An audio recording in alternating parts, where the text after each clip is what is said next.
Existen infinidad de motivos para interesarse por los temas que semana a semana analizamos aquí en el Colegio Invisible. Curiosidad, entretenimiento, divulgación, haber sido protagonista de alguna experiencia a la que no somos capaces de encontrar una explicación. Y tampoco podemos obviar aquellos que detectan en estos temas, los del misterio, un nicho de negocio y deciden, por norma general, con muy pocos escrúpulos, aprovecharse de la necesidad de creer y querer saber más de muchas personas para hacer su agosto, nunca mejor dicho. Les da igual qué hay detrás del fenómeno OVNI o si hay vida después de la muerte. Lo único que les interesa es la cartera de sus víctimas. Y aquí hay que tener cuidado, porque los hay que llegaron al misterio como una salida profesional, vamos a decirlo así, y aquellos que, apasionados e interesados en un inicio, acaban traicionando su trayectoria e intereses para ganar más y más cada vez a costa de engañar. También existe mucho fantasma en el misterio, faltaría más, perfiles que quizá no destacarían en otras disciplinas, pero que aquí, si uno se lo propone, puede disimular de forma bastante acertada sus carencias. En el país de los ciegos, el tuerto es el rey. No hay que olvidar que inflarnos el ego y creernos los mejores tampoco es mal pago para algunos. Es curioso porque, como digo, probablemente en otras ramas del periodismo, política, cultura, sociedad, pronto se verían las costuras y vergüenzas de determinados perfiles, pero aquí, en unos temas popularmente poco exigentes, uno puede decir la barbaridad más bestia y salir no solo de rositas, sino convertido en un referente. Es terreno resbaladizo el del misterio y las anomalías, y campo abonado para patanes con aires de grandeza. Los que sois oyentes habituales del colegio sabéis de sobra mi postura, no solo con los temas y determinados fenómenos, sino con determinados personajes, pues esa postura, como digo, es muy, muy escéptica. ¿Hay enigmas y misterio? Por supuesto. Pero por desgracia, en muchas ocasiones quedan eclipsados por varias de las razones que ya hemos expuesto. Hoy queremos reflexionar sobre algunas de estas cuestiones, pero sobre todo hablar de misterio auténtico, sin farándula, y lo vamos a hacer con uno de los mejores compañeros de este programa. Probablemente con uno de los perfiles dentro del campo de la investigación y la divulgación de las anomalías más honesto, más transparente, más apasionado y que vive estos temas de verdad con la intención de comprender qué hay detrás de los fenómenos y que lo haría igual sin salir en medios, sin divulgar, lo haría por interés, por pasión y con ganas. Sabéis seguramente de quién estamos hablando porque en los próximos minutos va a estar con nosotros nuestro compañero Miguel Pedrero. Pero no estamos solos, ya sabéis que durante esta temporada veraniega, en la primera hora, estamos muy bien acompañados con nuestros compañeros Juan Gómez y Juan José Sánchez Oro. En la segunda parte del programa volverá Laura Falcó con sus entrevistas y hoy nos propone una ruta y un viaje a través de algunos de los cementerios más misteriosos y siniestros del mundo. Ya sabéis que durante todo este mes de agosto el Colegio Invisible es en directo, madrugada del jueves al viernes de 1 a 3 y que podéis participar con vuestras preguntas, comentarios y opiniones. De hecho, ya hemos recabado muchas preguntas para Miguel que vamos a lanzar en los próximos minutos, pero podéis seguir planteándolas en las diferentes redes sociales del programa. Ya sabéis que nos podéis encontrar y buscar como el Colegio Invisible en Onda Cero, en nuestra página oficial de Facebook, y también en Twitter e Instagram como @coleinvisibleoc. A través de esas dos redes sociales, con el hashtag, con la almohadilla Coleinvisible, estaremos recibiendo y estaremos muy atentos, insisto, a vuestras preguntas y comentarios. Y si nos queréis enviar un mensaje de texto o una nota de audio, también lo podéis hacer al WhatsApp del programa, cuyo número es 628 985 161. Repito, 628 985 161 con el prefijo 34 si escribís desde fuera de España. Y como el tiempo vuela y hoy tenemos a Miguel el Breve, más vale que lo aprovechemos, así que si os parece, cuando son la 1:18 de la madrugada, abrimos las puertas del Colegio Invisible. Y como hemos adelantado, aunque de alguna forma este verano decidió cogerse vacaciones y dejarnos un poquito huérfanos esta temporada veraniega. Durante estos programas teníamos que recibir la visita de Miguel Pedrero. Pero antes de saludarlo y darle paso, me vais a permitir pues que salude, insisto, a nuestros compañeros habituales. Y desde Cantabria está ya al otro lado nuestro compañero, el periodista, investigador Juan Gómez, que hoy además creo que suena como un cañón. ¿Qué tal, Juan? Pues muy bien, encantado y disfrutando de este nuevo sonido que nos acompaña y que casi es casi como estar ahí en el estudio y bueno, eso me encanta y es fascinante. Así que, y por supuesto, encantadísimo de que esté Miguel en el estudio, de que podamos hablar con él y sobre todo, yo creo que de una forma diferente, ¿no?, a la habitual, y eso desde luego yo creo que va a dar a los oyentes una buena manera para conocer a alguien que yo aprecio mucho a nivel personal y además le admiro profundamente.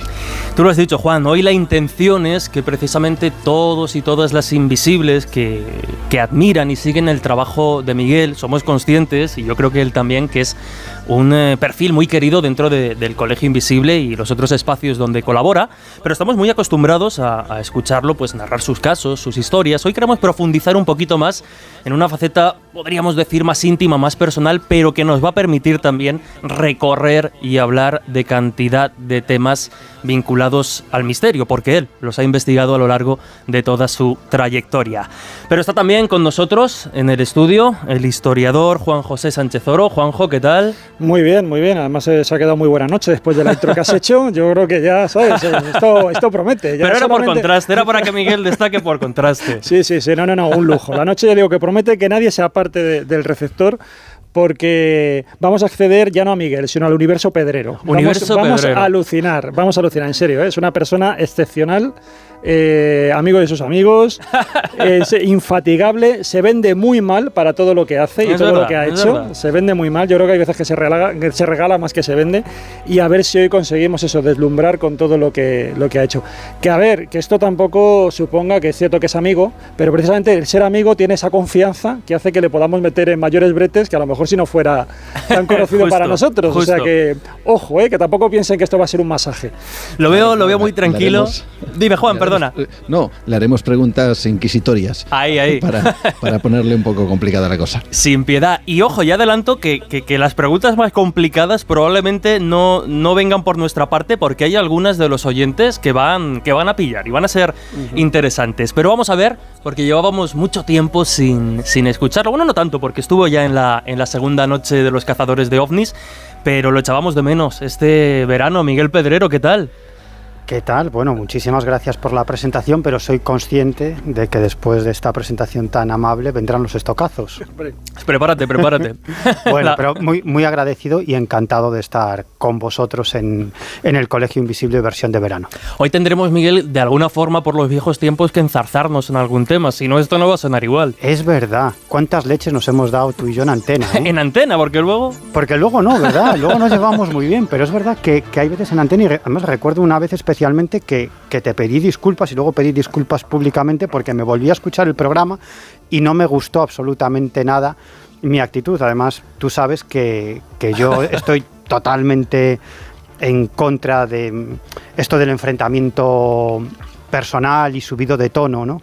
Creo que no lleva a ningún sitio, que cada uno puede tener su posición, su punto de vista y ya está, pero no me gusté absolutamente nada en ese programa.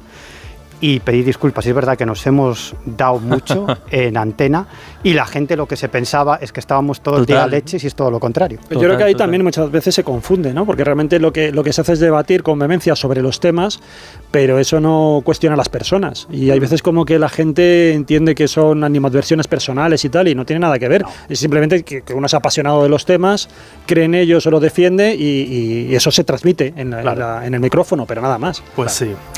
A ver, Miguel, vamos a empezar por los inicios y a lo mejor esta pregunta a ti te resulta de perogrullo, pero insisto, yo creo que hay cuestiones en tu trayectoria, en cómo surgen pues el interés por estos temas en tu vida que quizá muchos oyentes desconozcan. Y antes de preguntarte por alguna experiencia directa con lo anómalo, yo decía antes en la introducción que hay muchas formas de llegar al misterio, pura y simple curiosidad. Yo, por ejemplo, no tuve ningún tipo de experiencia para dedicarme a estos temas, pero hay personas o hay perfiles que de alguna forma una experiencia anómala les marca y les inicia un poco el inicio de este viaje hacia el misterio. En tu caso, ¿cómo fue y cuándo? Es decir, ¿cuándo se despierta ese gusanillo y cuándo explota ya a lo grande? Bueno, yo a ti te envidio mucho por una razón, porque tú desde muy joven lo tenías muy claro. Tú querías ser periodista del misterio, ¿no? Tú querías ser periodista, sobre todo periodista radiofónico, y contar estos casos anómalos, profundizar en los asuntos del misterio. Yo nunca lo tuve tan claro. Y yo empecé de una manera, como muchos otros en mi época, te diría que muy salvaje. Porque mi interés por este tipo de asuntos anómalos viene desde siempre, no sé muy bien explicar el porqué, pero siempre me atrajeron, prácticamente desde que tenía uso de razón. Y siendo muy joven, un adolescente, pues me reuní con un grupo de adolescentes, también pues tan locos como yo, y nos dedicamos, en la medida de nuestras posibilidades, nosotros decíamos, a investigar este tipo de asuntos, ¿no? Investigar es una palabra que incluso ahora me suena demasiado grande, ¿no? Sí, yo creo que es un término que lo hemos adquirido casi por inercia, pero que muchas veces no estamos de acuerdo, porque queda grande a veces. Claro, ¿no? queda muy grande. O sea, nos encantaría, pero muchas veces los medios nos limitan a lo que es hacer una investigación como tal. Claro. Entonces nosotros empezamos sin ninguna finalidad concreta, con el único fin de conocer qué había detrás de estos temas. Yo reconozco que en mi adolescencia yo estaba convencido que detrás del fenómeno ovni estaban los extraterrestres que llegaban a nuestro planeta, y a mí me cabreaba mucho que en el colegio, en el instituto, no nos explicaran nada sobre el asunto, ¿no? Por eso yo creo que, digamos que mis dos líneas principales han ido paralelas, ¿no? Que es, por una parte, todo lo que tiene que ver con las anomalías y por otra parte, todo lo que tiene que ver con la conspiración, ¿no? Con aquello que nos ocultan, porque yo siempre percibía una ocultación respecto al fenómeno ovni y otra serie de asuntos anómalos, como que el establishment trataba de ocultar ese tipo de asuntos y de quitarles importancia, ¿no? Y entonces, pues al final te conviertes en alguien muy desconfiado ante el sistema y ante los líderes, ante los mandatarios, incluso ante las instituciones, ¿no? Y entonces me convertí casi, te diría, que en una especie de conspiranoico, ¿no? Te estoy hablando que era muy joven, tenía 15, 16, 17 años, ¿no? Y entonces nosotros empezamos a investigar este tipo de asuntos en la medida de nuestras posibilidades, de un modo muy salvaje, sin ningún método, como buenamente podíamos y pensábamos que se debía hacer, y no queríamos ser periodistas ni queríamos publicar absolutamente nada. Al final todo esto vino rodado pues porque al final, pues bueno, entras en contacto con periodistas, sobre todo cuando la prensa gallega, yo soy de La Coruña, y digamos que Galicia era el entorno donde investigábamos estos temas principalmente, y al final cuando los periódicos gallegos publicaban algún tipo de información sobre estos asuntos, pues llamábamos, te relacionas con periodistas, y al final es una historia muy larga de concatenaciones, pero al final acabamos trabajando, sobre todo yo, que fui el que más seguí por este camino, en diferentes medios de comunicación, colaborando en diferentes medios de comunicación, y he terminado en lo que soy ahora, pero no tenía ninguna pretensión de ser periodista. Yo siempre lo que he pretendido es conocer qué hay detrás de estos fenómenos, y eso es lo que nos movía a todo este grupo de jóvenes. Sobre todo durante unos años seguí muchos casos con un investigador que ahora está apartado de estos temas, que es José Lesta, y nuestra finalidad era única y exclusivamente conocer qué demonios había detrás de estas historias. No había ninguna otra finalidad, no queríamos publicar absolutamente nada, y si publicamos algo en un momento determinado fue gracias a Manuel Carballal, investigando un caso, recuerdo año 95, un avistamiento espectacular en un polvorín militar, en As Gándaras, en Lugo, un objeto volador de aspecto romboidal que estuvo prácticamente toda la noche sobre ese polvorín militar. Otra serie de objetos de menor tamaño entraban dentro de ese no identificado nodriza, podríamos decir, y se armó una tremenda esa noche, despegaron cazas de combate, bueno, estábamos siguiendo el tema sin un puñetero duro. Y fue Manuel Carballal el que nos dijo, oye, pues... Eso tampoco ha cambiado tanto. No, eso no ha cambiado absolutamente nada. Y fue Carballal el que nos dijo, oye, ¿por qué no publicáis algo en la revista Enigmas, que dirige Fernando Jiménez del Oso? Yo lo llamo, publicáis algo, que algo os pagarán, y eso os puede dar dinero para seguir, porque recuerdo que esa noche es que no teníamos dónde dormir, ¿no? Era una cosa bastante tremenda. Y así fue como empezamos a publicar, es decir, que unas cosas llevaron a las otras y finalmente pues acabamos colaborando en diferentes medios de comunicación, en radios, escribiendo artículos e incluso escribiendo libros. Pero repito, nuestra finalidad y mi finalidad siempre ha sido saber qué hay detrás de esas historias, y yo ni siquiera ahora me siento periodista, porque no disfruto tanto con una exclusiva como lo suelen hacer los periodistas, sino que yo disfruto mucho más sabiendo o comprendiendo qué hay detrás de un fenómeno. Juan. Pues la verdad es que, bueno, lo primero, yo creo que de alguna manera nos reflejamos un poco todos en lo que hace Miguel Pedrero, que es prácticamente darle la voz y el protagonista o el protagonismo a los testigos, ¿no? Pero fíjate, yo recuerdo, por ejemplo, de muy pequeño, yo evidentemente, yo creo que un poco como todos, estos temas nos han interesado y no sabemos exactamente definir a qué edad. Pero recuerdo viendo un programa de Fernando Jiménez del Oso y cómo hubo un antes y un después quizá en algo que Fernando comentaba en televisión, y era, fijaos bien, un tema que ya está aparentemente superado, como es la famosa Esfinge de Marte, ¿no? Y esas supuestas pirámides que aparecían en la zona bueno, que habían recogido en esa imagen satélite. Y eso me impactó y fue como una especie de clic, ¿no? Si me gustaba este mundo, me gustaba más a partir de ese momento. Yo no sé si a Miguel en esos inicios hubo algo, un caso, un clic, porque decías antes, Miguel, no te esperabas ni mucho menos meterte en estos territorios del misterio. Así que yo no sé si hubo un caso o un programa de televisión, algo que hiciera un cambio radical y dijeras, ya directamente me voy a por este mundo, a por los enigmas, los ovnis o todo tipo de anomalías, para llegar a esa conclusión, ¿no? A la que decías antes, intentar descubrir qué hay detrás de estos fenómenos. No sé si hay alguno en concreto, Miguel. 100.000 kilómetros tras los ovnis, el libro de Juan José Benítez, que cayó en mis manos cuando tenía 12, 13 años. Ya antes había leído algunas cosas sobre el fenómeno ovni, que ya te digo que me interesaba muchísimo. Yo es que a los 12, 13 años compraba la revista Karma 7 y en el kiosco, el kiosquero me miraba con una cara muy rara, ¿no? Diciendo, ¿qué hace este niño comprando esta clase de revistas? Karma 7 era una revista de misterio muy esotérica, ¿no? Y fue 100.000 kilómetros tras los ovnis. Yo después de leer ese libro dije, es que este hombre tiene el mejor trabajo que se puede tener en toda la historia de la humanidad. Se dedica a perseguir extraterrestres, ¿no?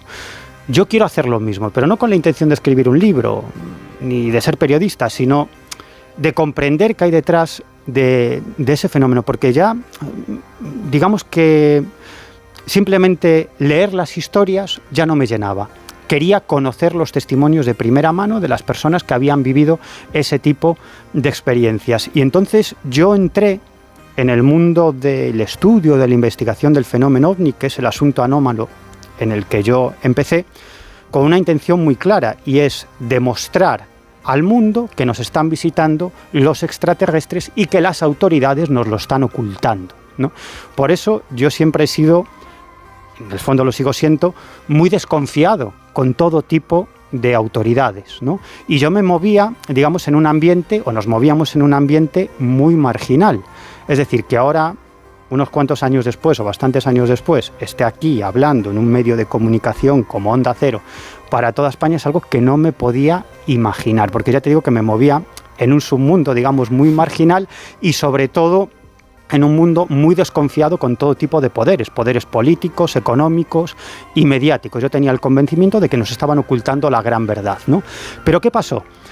Que ya desde los primeros casos nos dimos cuenta de que había una serie de características de esos casos que no cuadraban en la teoría extraterrestre clásica, ¿no? Eso de que nos visitan naves de otros mundos, aterrizan aquí, recogen muestras del terreno y a veces, pues, despistados conductores o viandantes se encuentran con estos objetos y es cuando tienen lugar esos encuentros cercanos. Y ya desde los primeros casos que pudimos estudiar en la medida de nuestras posibilidades nos dimos cuenta de que había circunstancias del relato que no cuadraban, ¿no? Como que esa gente de pronto va conduciendo por una carretera y decide meterse por un camino secundario y es cuando se encuentra con ese objeto y, bueno, ¿por qué te has metido por aquí? Bueno, pues porque me dio por ahí, ¿no? Te das cuenta de que ese encuentro cercano tiene lugar en ese punto concreto geográfico, no 100 metros más allá, porque hay una serie de casas, es decir, te das cuenta que la sensación que te cuenta el testigo es como si de pronto estuviera en otro lugar, desapareció el sonido ambiente, ¿no? Yo creo que lo vi durante 5 minutos, pero cuando miré el reloj había pasado 1:30.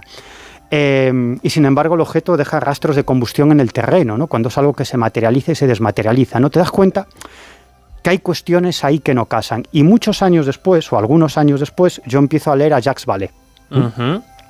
Leo Dimensions, ¿no? Que aquí en España fue traducido por una editorial que se llamaba Tikal, como otros mundos, ¿no?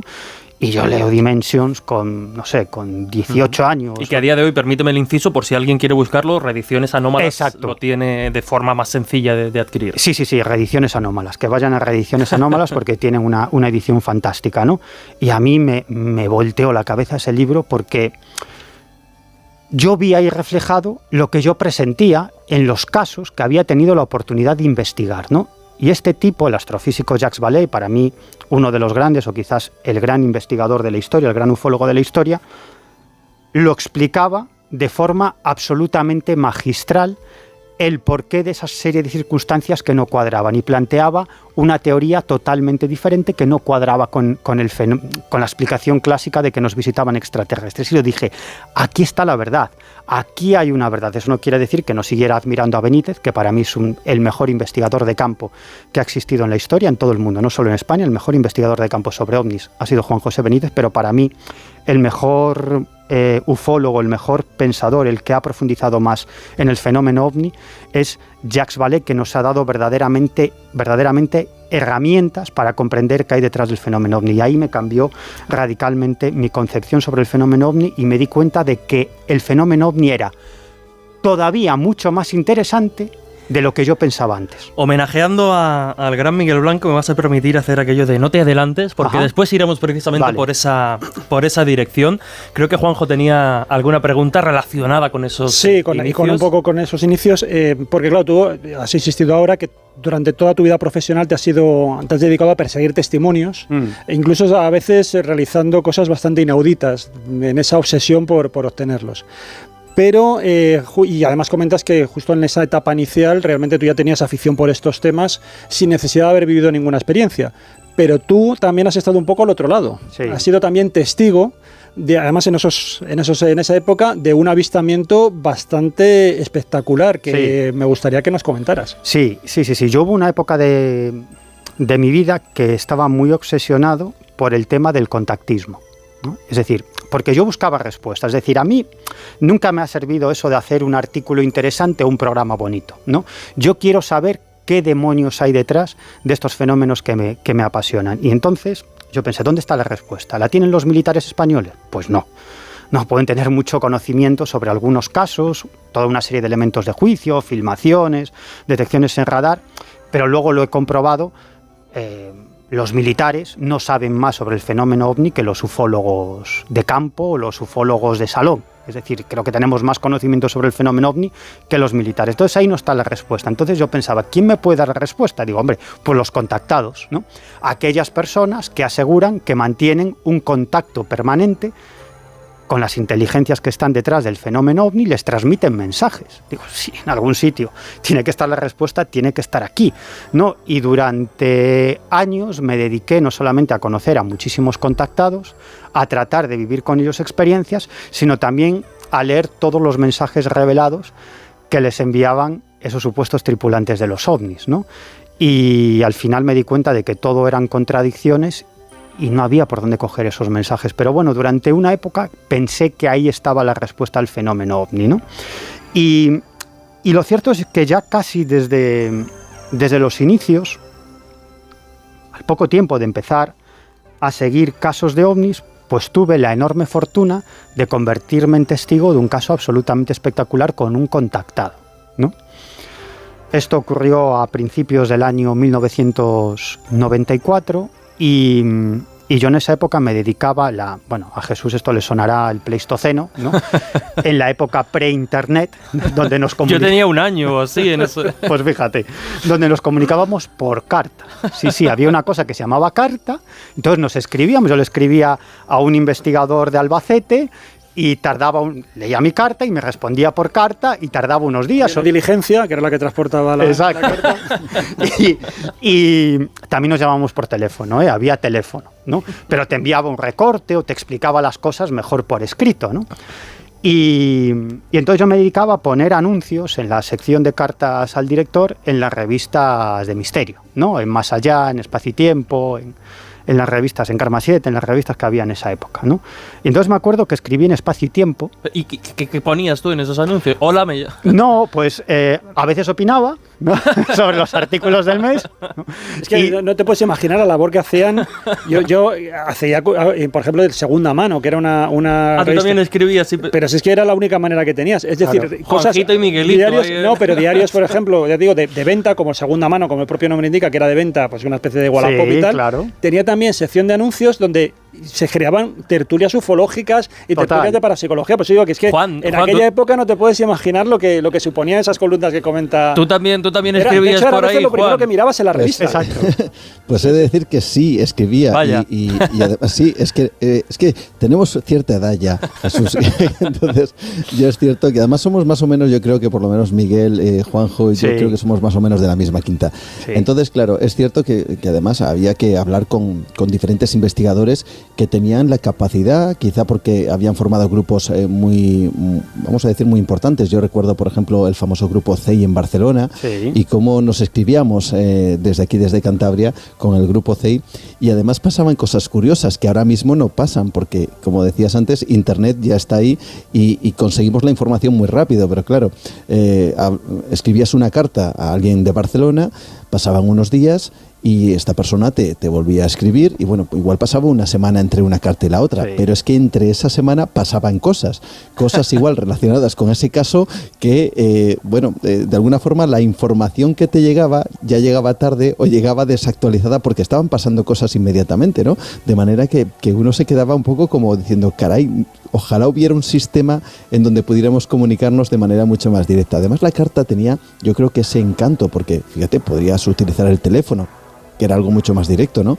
Pero aún así la carta, el dejarlo por escrito, el tener la capacidad de, a través de las palabras, ¿no? Dejar como una huella de aquello que habías dejado o que estabas contando sobre un caso, para que luego eso formara parte quizá de un archivo, y que, por cierto, hace poquito he podido rescatar algunas de esas cartas que tenía el grupo CEI en su momento, y claro, me parece casi una cosa realmente, quizá nostálgica, ¿no? Pero que nos lleva a ese terreno de los inicios, de cómo se iniciaron esos pequeños grupos, que lo decía antes Miguel, cómo nos reuníamos con inquietudes, sin intentar ir más allá de hablar de estas cosas, de hablar de estos temas e intentar llegar a una conclusión, una respuesta, ¿no? Por eso quizá libros como esos 100.000 kilómetros tras los ovnis o Jacques Vallée con sus trabajos nos alucinaban porque veíamos el reflejo de que quizá lo que queríamos hacer nosotros en el futuro, ¿no? Y por lo tanto, ahora mismo estamos hablando de estas cosas y casi, no sé si decir eso de sueño cumplido, pero estamos intentando llevar por ese camino. Me lo estáis dejando a huevo para una pregunta que vamos a escuchar a continuación, pero Miguel, nos quedábamos en ese anuncio previo a tu avistamiento. Voy a resumir. Venga, resume. El caso Miguel el Breve, aquí homenajeando a Lorenzo. Sí, voy a hacer honor a mi apodo. Y el caso es que entra en contacto conmigo a través de una de esas cartas al director que yo publico, ofreciendo obviamente mi dirección, la casa de mis padres, donde vivía entonces, ¿no? Que era un adolescente, doy mi dirección, ¿no? Para que me escriban. Y entonces, pues me llama al portal de casa una persona que me cuenta una serie de cosas, como que veía ovnis continuamente, que lo perseguían, que recibía algún tipo de mensajes. El caso es que quedamos más veces con este hombre, que nos contó una serie de historias, y en una de esas ocasiones en las que quedamos y lo grabamos, le dijimos, oye, pues si esto te pasa de forma tan habitual, pues compártelo con nosotros. Y nos dijo, sin ningún problema, ¿no? ¿Dónde quedamos y cuándo? ¿No? Y dijimos, no, el próximo viernes, aquí, a las 7 de la tarde, en esta misma cafetería de la ciudad de La Coruña, ¿no? Era el viernes, tú salías del instituto, tenías un fin de semana por el medio. Luego hubo una época que dejé ya de ir al instituto, porque durante la época de la oleada gallega eran tantísimos los casos que yo salía por las mañanas de casa y nos íbamos a perseguir ovnis y no a recibir clases de latín. Pero bueno, eso es otra historia muy larga. El caso es que con este hombre, bueno, pues quedamos aquí el próximo viernes y te decimos a dónde vamos, intentando evitar cualquier tipo de fraude, ¿no? Es decir, pues quedamos ahí y dijimos, bueno, pues vamos a ir a este sitio, pero se lo dijimos en ese momento cuando quedamos, ¿no? Y entonces, pues nos marchamos al monte de La Espenuca, que es un monte que está a unos 20 y tantos kilómetros de la ciudad de La Coruña, muy cerca de Betanzos, y que en lo alto tiene un mirador muy, muy bonito, y allí nos dirigimos en el coche de este hombre. Éramos 4 personas, el contactado, que se llamaba y se llama Miguel, alguien que nos acompañaba, una chica que era miembro del grupo que entonces montamos, el grupo Fénix de investigación, que se llamaba Ana, José Lesta y yo. Estábamos los 4 allí y la cuestión es que en un momento determinado empezaron a suceder una serie de cuestiones muy extrañas. Bueno, de pronto empezamos a ver un puntito a lo lejos que sobrevolaba sobre nuestras cabezas y este hombre empezó a decir, ya están aquí, me lo están diciendo, van a venir preparados, y nosotros diciendo, bueno, eso es un satélite, estamos mirando un satélite, ¿no? José Lesta y yo no le dimos demasiada importancia, ¿no? Pero luego empezaron a suceder una serie de elementos extraños, ¿no? Empezamos a ver unos fogonazos en un monte enfrente, que no supimos explicar muy bien. Ese mirador empezó a ser rodeado por una especie de pared de niebla, ¿no? Pero que tenía una forma un tanto extraña, ¿no? O por lo menos nos llamaba la atención, y en cierto momento a lo lejos pues observamos una luz muy potente que se acercaba hacia nosotros, luego ya eran 2 luces, luego eran 3 luces formando un triángulo. En un momento determinado esa pared de niebla nos impide observar el objeto, y algún tiempo después, que no sé precisar, de esa columna de niebla que rodeaba este mirador, pues aparece un objeto enorme, un objeto de aspecto romboidal, con un foco de luz en el centro, de aspecto metálico, porque podíamos distinguirle más o menos el fuselaje. No sabría calcular a qué altura se encontraba, pero no a demasiada, porque escuchábamos incluso el sonido del viento rozando con ese fuselaje. Yo estoy seguro de que si tomo una piedra y la tiro, es posible que acertara en ese objeto. Sacamos varias fotografías a este objeto volador. En un momento determinado empieza a moverse. Hubo un momento que se paró. Nosotros estábamos muy tranquilos, extrañamente tranquilos. El contactado estaba gritando. Decía, ¿no queríais ovni? Pues ahí tenéis ovni. ¿No? Era un poco de película kafkiana, que es como suelen ser estos asuntos, ¿no? Nada serios. Y yo recuerdo que yo le comentaba a José, digo, hombre, esto parece que va a bajar, ¿no? Y dice, pues sí, pues que baje, pues que baje. Y incluso creo que teníamos una conversación como diciendo, ¿qué pasaría si nos lleva para arriba, ¿no? Y no hay billete de vuelta. Y yo decía, pues yo me voy. Y otro decía, pues yo también, ¿no? Esta era la conversación que teníamos viendo eso, pero que con una tranquilidad excesiva, ¿no? Y aquello empezó a desplazarse. 2 de los presentes, Miguel y Ana, observaron un objeto que parecía surgir del suelo, impactar contra el objeto, que finalmente desaparece. Finalmente los carretes estaban velados, excepto uno de los negativos, donde no se observa el objeto, pero se observa ese foco de luz que parte del suelo e ilumina los árboles, pero ni rastro de ese objeto. Volvimos con este hombre muchas más veces, tanto al Monte de la Espenuca como a otros sitios, incluso celebramos el 20º aniversario, el mismo día y a la misma hora, prácticamente la misma gente. Allí no pasó absolutamente nada, pero es cierto que ese avistamiento a mí me marcó bastante, porque comprendí lo que siente un testigo. Cuando yo le pregunto datos concretos y no me sabe responder con toda la concreción que yo le demando, pues me doy cuenta que cuando eres testigo de un fenómeno así, pues hay datos, circunstancias que bailan y que no puedes concretar. Y Miguel, ya que hablas precisamente del tema de los testimonios, una de las preguntas que nos llegaban pues esta tarde a través de Twitter, nos la mandaba un buen amigo y un oyente de este programa, el Kowalski, ¿no? También de ese podcast Hombres de Negro, y dice, como uno de los pocos investigadores de campo que quedan en España, ¿qué valor le das al relato de un testigo de lo insólito dentro de tus trabajos de investigación? ¿Cómo calibras al final el ladrillo con el que nos toca trabajar? Porque muchas veces el testimonio es el único cabo que tenemos para intentar dar forma a una historia o comprender qué pasó.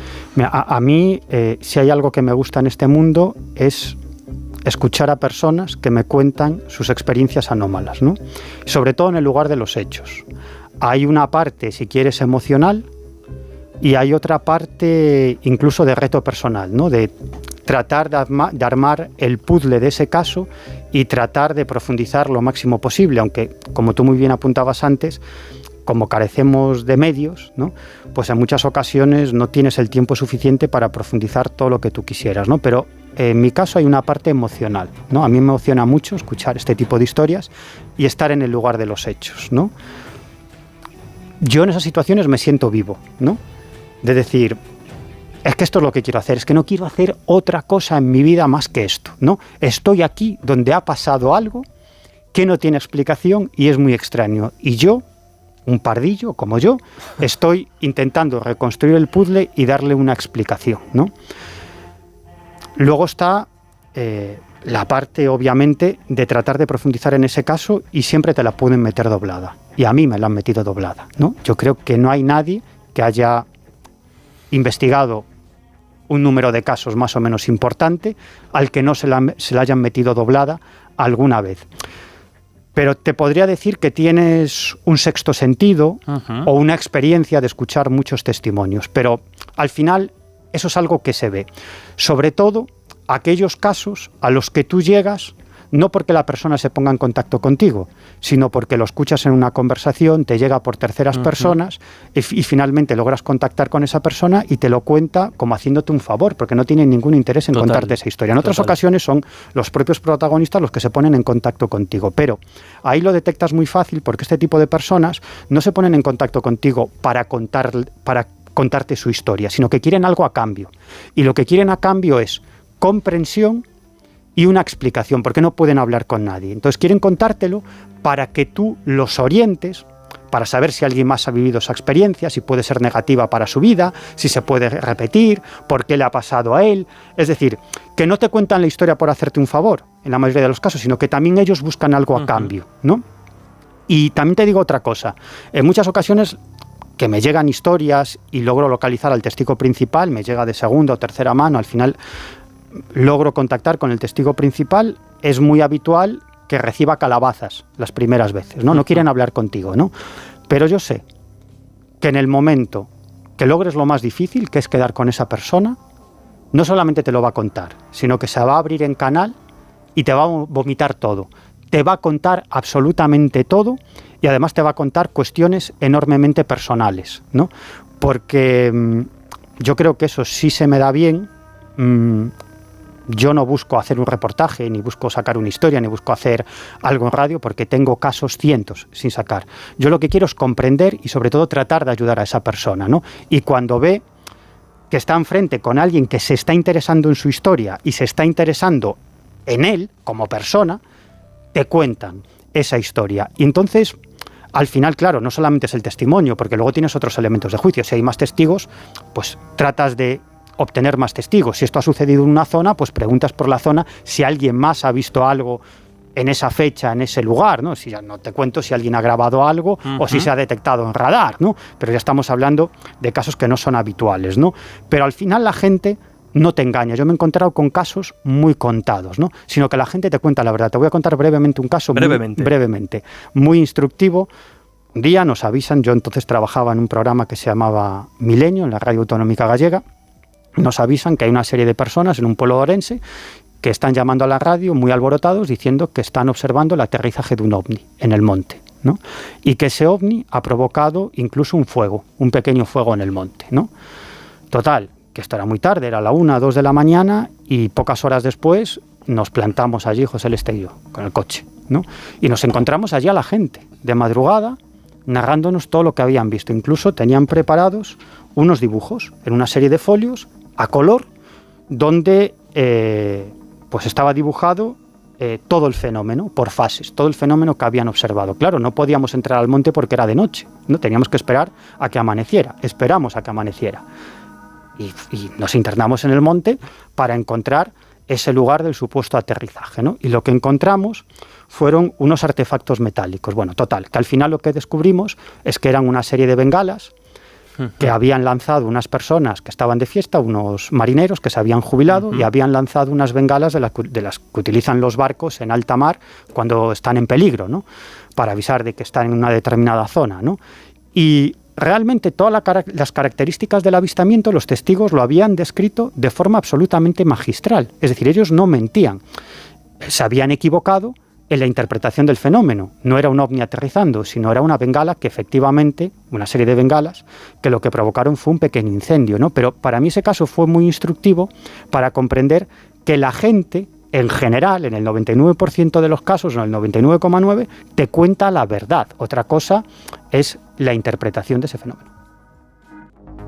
Y estabais muy nostálgicos y has dejado tú caer por encima, obviamente, tenía que aparecer en esos primeros años, en esas primeras aventuras, la oleada ovni gallega. Y obviamente queríamos que tanto los miembros habituales del Colegio Invisible como otros compañeros que, si nos da tiempo, porque me da a mí que no, irán pasando, pues también te planteasen alguna pregunta. Y me viene muy al pelo la que nos dejaba Lorenzo Fernández Bueno para esta entrevista. ¿Qué pasa, Miguel? ¿Cómo estás, hombre? Me da la sensación de que esta noche nuestro querido amigo te va a intentar poner en alguna situación complicada.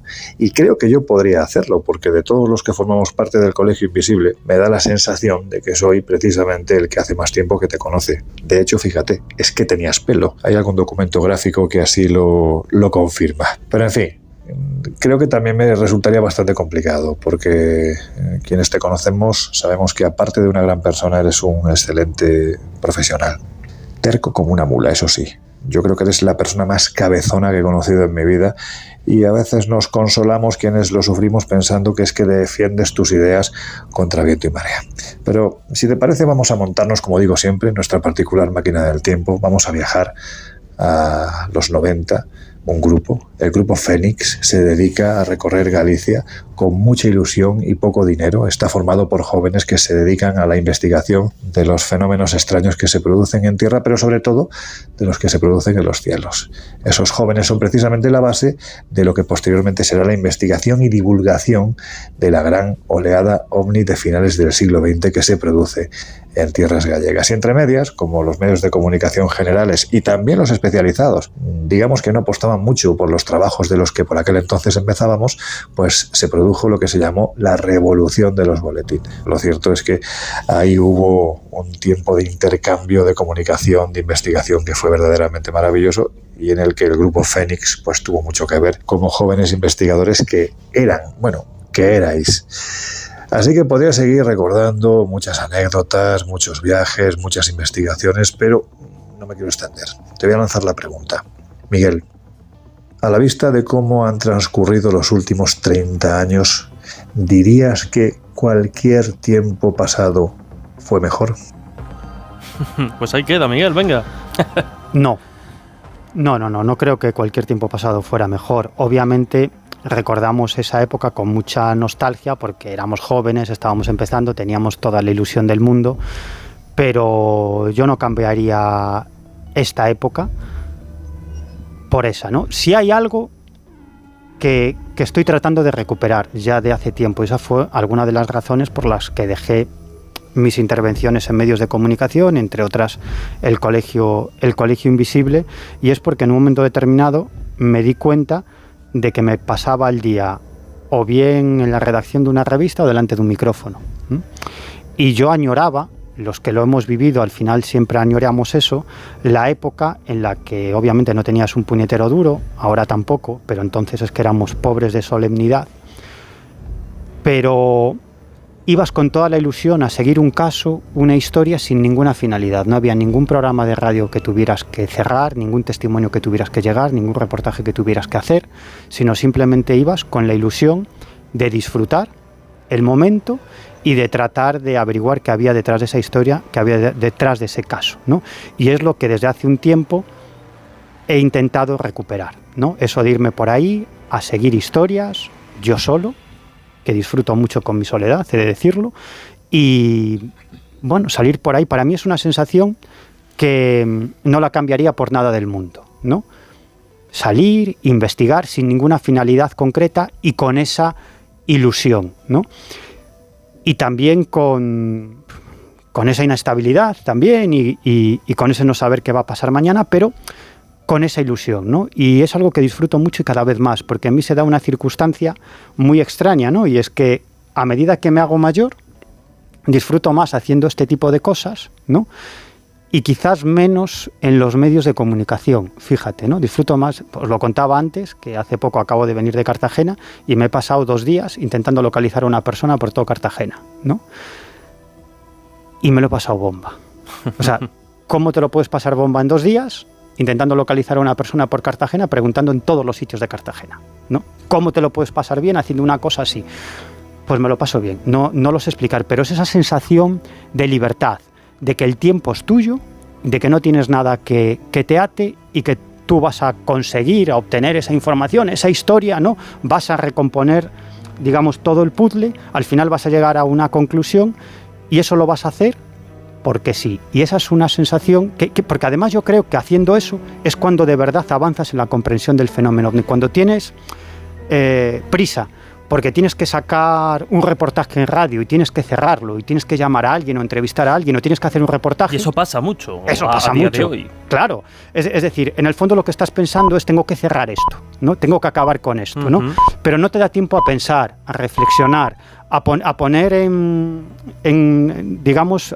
a comparar ese caso con otros casos, ¿no? Y cuando lo haces así, sin ninguna finalidad en concreto, yo creo que eso es lo que te hace avanzar. Pero yo no creo que los tiempos pasados fueran mejores, entre otras cosas porque han mejorado mucho, digamos, los métodos de comunicación y me llegan muchos más casos. O sea que... Juan, adelante. Pues iba a decir yo que Cartagena tiene más de 200.000 habitantes. Yo no sé cómo lo has hecho para poder en 2 días localizar y preguntar por Cartagena hasta localizar al testigo. Bueno, yo en este aspecto me voy a poner un poquito quizá más íntimo, en el sentido de quizá tus momentos no en donde consigues encontrar al testigo, no en donde te sientes a gusto, sino quizá todo lo contrario, ¿no? Porque en tus décadas de investigación, lo decías antes, ha habido momentos muy emocionantes, pero también ha habido momentos donde te la han metido doblada y seguramente habrá momentos en donde yo no sé si hasta cierto punto te hayas preguntado qué narices estabas haciendo tú en este mundo. De hecho, fíjate, el querido y añorado, por supuesto, Fernando Jiménez del Oso, hablando del fenómeno OVNI, él mismo decía que al fenómeno OVNI a él le mandaría hacer cósmicas puñetas, claro, ¿no? Como diciendo que ¿qué es esto al final? Yo no sé si, Miguel, tú te has planteado alguna vez, aunque sea fugazmente, oye, mira, esto me da más sinsabores que otra cosa, voy a dejarlo, me voy a dedicar a otros menesteres, cuestiones quizá de investigación periodística y esto más quizá por hobby. Yo no sé si has llegado en algún momento de tu carrera profesional a decir, mira, lo dejo todo y para mí esto del misterio ya, por desencanto, por lo que sea, no lo sé. Bueno, lo he pensado no 100 veces, 10.000 veces, ¿no? He pensado 10.000 veces en dejar todo, a mandar todo a tomar por el saco y dedicarme a hacer cosas más productivas. Lo he pensado muchísimas veces, pero sobre todo es lo que decías tú, cuando te vas a un sitio, viajas, te gastas mucho dinero y al final los resultados son ninguno y al final te planteas, bueno, ¿qué demonios hago aquí cuando la gente está en la playa, disfrutando, está en las terrazas con sus amigos y yo estoy aquí persiguiendo en el fondo una quimera, ¿no? Porque es una quimera, ¿no? Es decir, ¿qué hago yo aquí, ¿no? Cuando al final, pues tus amigos, tu familia, pues también te dice, oye, ¿qué haces? Pues cógete vacaciones como todo el mundo y vete a disfrutar. Y yo es que me aburro a los 3 días, ¿no? A los 3 días, a los 2 días ya estoy aburrido, ¿no? Y necesito irme a un sitio para tratar de hablar con alguien. No lo sé, pero sí es cierto que hay muchos momentos en el que uno piensa, ya está, hasta aquí hemos llegado. Pero sobre todo, lo que me causa más dolor es tener que trabajar para llegar a fin de mes. ¿Qué cosas, eh? ¿Qué cosas? Eso es lo que me causa más dolor, porque en el fondo tengo un montón de casos y un montón de historias y un montón de viajes pendientes y no tengo el tiempo ni los medios para hacerlo. Y eso me causa incluso un sufrimiento físico. Yo he llegado a vomitar de un malestar físico evidente porque tenía una serie de casos pendientes y no podía viajar, porque uno tiene que trabajar, tiene que hacer una serie de cosas en su vida y entonces tenía una serie de compromisos laborales, no podía viajar y eso me llega a afectar ya no psíquicamente, sino físicamente, ¿no? Entonces uno a veces dice, pero bueno, ¿vale la pena todo este sufrimiento? Hasta que llega un punto en el que yo creo que lo tenía prácticamente todo, es decir, cualquier persona, cualquier periodista especializado en estos asuntos del misterio, ¿no? Pues yo creo que no podría aspirar a mucho más, ¿no? Trabajando en una revista como Año Cero, director adjunto de Año Cero, en 2 programas de radio nacionales como El Colegio Invisible y La Rosa de los Vientos, ¿no? Y sin embargo, había un punto enorme de insatisfacción personal, ¿no? De decir, sí, vale, estoy aquí, los aplausos, bueno, esto de que cierto reconocimiento profesional, pues estoy de director adjunto en la revista más importante de estos temas de habla hispana, en los 2 mejores programas de radio de estos temas, o en 2 de los grandes programas de estos temas, ¿no? Pero sin embargo había un punto de insatisfacción personal porque no podía hacer lo que verdaderamente quería hacer, que es seguir casos, irme a seguir casos y disfrutar verdaderamente de lo que me apasiona, ¿no? Y por eso realicé una serie de cambios que, como siempre, no me beneficiaron nada, ni laboralmente, ni económicamente, en nada, y estoy seguro que quizás menos todavía, pero bueno, y al final pues tomé esa decisión y creo que no me arrepiento, ¿no? Porque creo que estoy volviendo a reconectar con esa sensación de investigar libremente esos casos y disfrutar de la vida, vivir, porque yo creo que me he pasado muchos años viviendo en estudios de radio y redacciones de revista, ¿no? Y había dejado un poco de lado esa parte de la investigación y ahora lo que me apetece es vivir la vida de verdad, ¿no? Con gente de verdad, seguir casos, seguir historias, conocer gente, meterme en líos, no saber dónde dormir un día, otro, me apetece hacer ese tipo de cosas. Hay una cosa que seguramente muchas personas no sepan, y es que Tezanos, el director del CSIS, y tú compartís algo y no es la afición por los ovnis. Bueno, yo no sé si Tezanos lo mismo, no lo sé. Es un ufólogo en la ultimidad, no lo sabemos, porque tiene también una biografía sorprendente. Pero es que tú estudiaste sociología en la universidad. Sí. ¿Hasta qué punto consideras que la sociología puede ser útil en estos temas? Porque hay quien dice que tanto las anomalías, o sobre todo en el fenómeno ovni, toda la ufología es sociología, o hay un punto en el que la sociología ya no llega y a partir de ahí ya puedes empezar a ver que hay otro tipo de cosas. Hombre, sí, detrás del fenómeno ovni hay mucha sociología, sin ninguna duda, ¿no? Pero también hay un fenómeno real, un fenómeno físico y sobre todo un fenómeno que impacta en la conciencia de los testigos y cambia la visión del mundo de millones y millones de personas. Pero yo creo que el fenómeno ovni sí se puede estudiar utilizando una serie de herramientas, tanto de la sociología como de la antropología, de la historia y de otras ciencias. Y yo creo que hay muchas herramientas para investigar el fenómeno ovni. Ahora bien, también estoy convencido de que hay una parte física que trasciende lo meramente sociológico, aunque no sé si nos dará tiempo a entrar en eso, pero yo creo que la cuestión cultural, el sustrato cultural del fenómeno ovni, para mí es la clave para comprender qué demonios hay detrás del fenómeno ovni. Pues mira, ya que haces ese planteamiento y nos dejas un poco a las puertas de conocer la que ha sido quizá tu última aportación o la última construcción más teórica en lo que respecta al fenómeno ovni, vamos a escuchar a otro de nuestros invisibles clásicos, ¿no? Y que desde luego conoce el tema ovni y lo ha estudiado también toda su vida. Hablamos, como no, de Josep Guijarro. Hola, Miguel. Pues a mí me gustaría preguntarte acerca de un tema que tanto a ti como a mí nos apasiona. Se trata de los ovnis. Y es evidente que tenemos enfoques distintos, de manera que me gustaría que le contaras a nuestros invisibles acerca de esa teoría de conciencia global relacionada con los no identificados. Bueno, voy a resumir. También voy a hacer honor a mi apodo.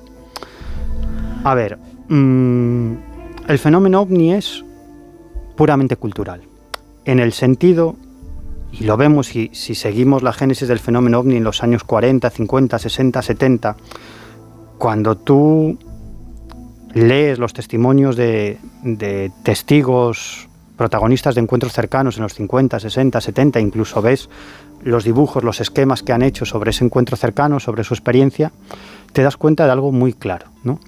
Que aparentemente esos testigos se encuentran con una nave interestelar con una tecnología futurista, ¿no?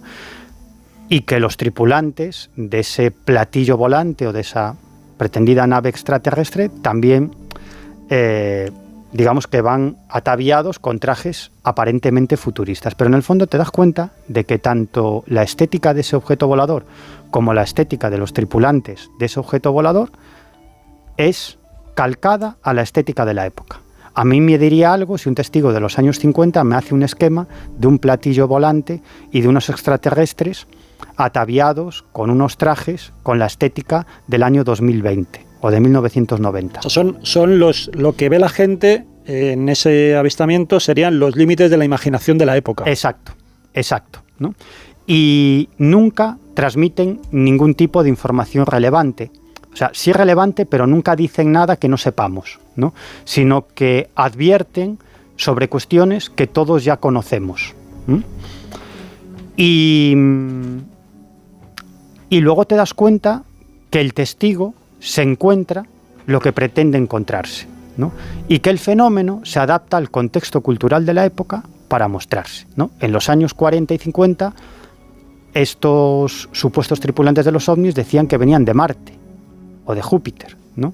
Hoy en día, pues en muchas ocasiones ya dicen que son viajeros de otras dimensiones, de universos paralelos. Y hay un elemento crucial que es el propio origen del fenómeno ovni, que es a partir de una tergiversación periodística. Exacto. En la cual Kenneth Arnold, bueno, aquí lo comentamos el día de la jornada que hicimos de avistamientos ovnis y tal, de la alerta ovni, justamente nace por una tergiversación periodística a partir de la cual el fundador, vamos a decir así, de la ufología moderna, Kenneth Arnold, lo que habla es del desplazamiento de unos objetos en el aire y se confunde ese desplazamiento, luego un periodista lo confunde con la forma. Claro. Él decía que se movían como platillos volantes, pero que eran de esa manera como sube y baja, de igual que cuando lanzas un objeto, un plato en el mar, claro, en el agua, y sin embargo él entendió que era la forma del platillo. Y a partir de eso empezó la gente a ver platillos volantes. Claro. Un poco confirmaría, ¿no?, lo que tú me estás comentando, ¿no? Claro. O sea, sería una idea. Claro, si esto lo toma un sociólogo que no tenga mayor información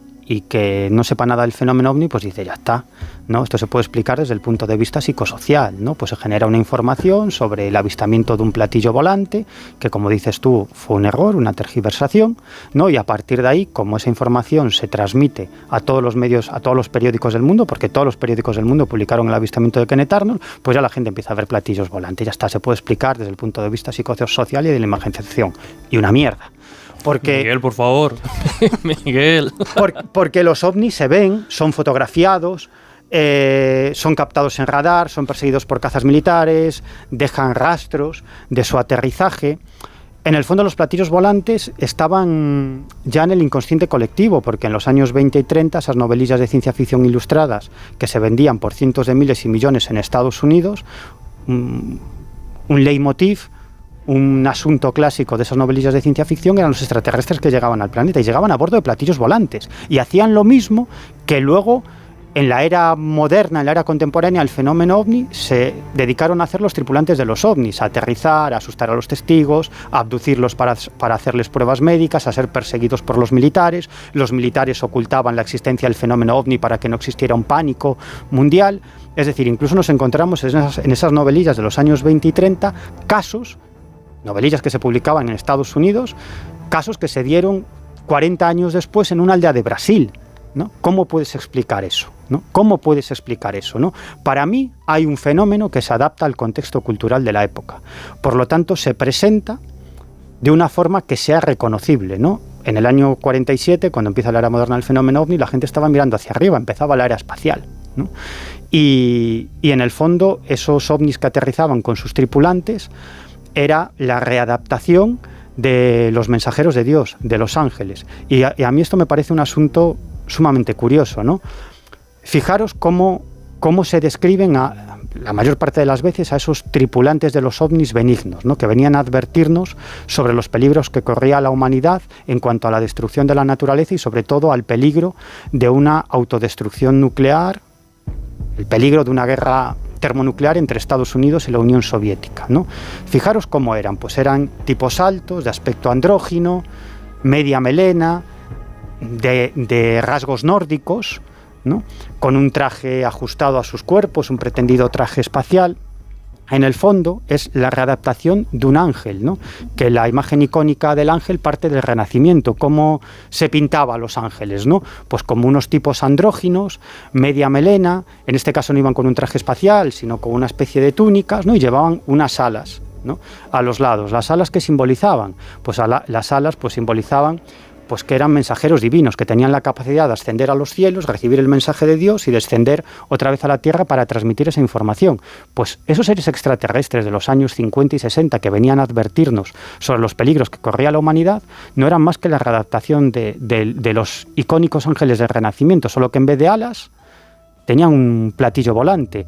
Y en vez de una túnica, pues un traje espacial, pero era prácticamente lo mismo. En el fondo, el fenómeno ovni es una readaptación a creencias que vienen de los albores de la humanidad. Sin embargo, ese fenómeno, que es lo que a mí me fascina, ese fenómeno aparece en los radares, deja marcas físicas, porque este tipo de fenómenos siempre han aparecido a lo largo de la historia y siempre han dejado pruebas físicas de su presencia. Entonces, para mí la gran pregunta es: ¿cuál es esa inteligencia que utiliza la creencia en los extraterrestres, utiliza la creencia en el más allá, utiliza la creencia en la existencia de seres elementales, utiliza la creencia en las apariciones de la Virgen para mostrarse ante nosotros? Para mí esa es la gran pregunta.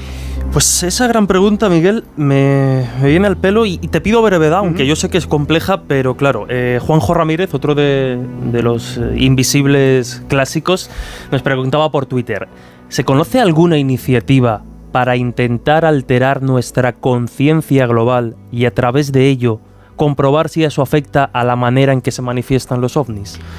Bueno, pues es una pregunta muy interesante. Es una pregunta muy interesante y fíjate, me voy a lanzar a la piscina. Yo creo que no es tan difícil activar el fenómeno ovni. O sea, sería como una especie de fantasma Philip, pero aplicado a la ufología. Sí. Algo así, ¿no? Sí, es que para mí es lo mismo. Para mí es lo mismo. El experimento Philip, una serie de personas que se reúnen y tratan de crear un egregor, es decir, un fantasma ficticio que se presente ante ellos y que incluso ofrezca pruebas físicas de su presencia, moviendo objetos o incluso presentándose físicamente ante los experimentadores, ¿no? Y es cierto que en el caso del fantasma Philip tuvieron éxito, ¿no? Y en algunos otros experimentos similares también, aunque no de forma tan espectacular, al menos que yo conozca, ¿no? Pero estoy convencido que eso se puede aplicar a cualquier fenómeno anómalo. Yo estoy convencido de que el fenómeno ovni o la aparición de un fantasma se puede activar, ¿no?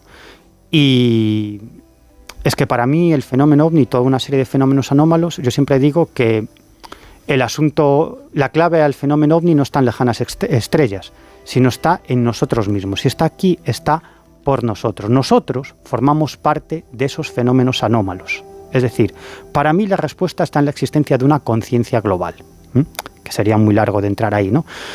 Entonces, cuando aparece uno de esos fenómenos anómalos, en el fondo nos está hablando a nosotros mismos, nos está hablando a nuestro yo más profundo, a nuestro inconsciente más profundo, y nosotros formamos parte de ese fenómeno. Ese fenómeno no es independiente de nosotros, forma parte de nosotros y ha estado aquí desde siempre. Y el fenómeno ovni y otra serie de fenómenos anómalos, para mí, tienen una trascendencia brutal en un sentido. Yo odio algo, y es cuando se trata de separar toda esta serie de fenómenos anómalos como algo lúdico, ¿no? Y por otro lado están las cosas serias, está la economía, está la política, ¿no? Está ese tipo de cuestiones, ¿no? Y para mí todo va unido, porque en el fondo el fenómeno ovni, toda otra serie de fenómenos anómalos, están activando resortes muy profundos de una determinada cultura, de la humanidad al completo, pero incluso de determinadas culturas, ¿no? Porque esta serie de fenómenos se adaptan al contexto de diferentes culturas a lo largo del tiempo y a lo largo de la geografía y se presentan de diferentes formas, pero siempre hacen lo mismo, es decir, siempre hablan al inconsciente profundo de un determinado pueblo, de una determinada cultura, de un determinado país, de un determinado continente, ¿no? Y esas creencias profundas, arraigadas en cualquier cultura, es lo que da lugar a una sociedad, es lo que da lugar a la política, es lo que da lugar a la economía, es lo que da lugar a la estructura social, porque realmente lo importante son las creencias. Realmente lo importante son, digamos, esas tradiciones que están en el fondo de nosotros y que tienen que ver con la imaginación, con el mundo de los cuentos, con el mundo de la trascendencia, con el mundo de la imaginación. Pero eso es sumamente importante porque el mundo de la imaginación, de la espiritualidad, de la creencia y de la trascendencia es lo que genera todo lo demás.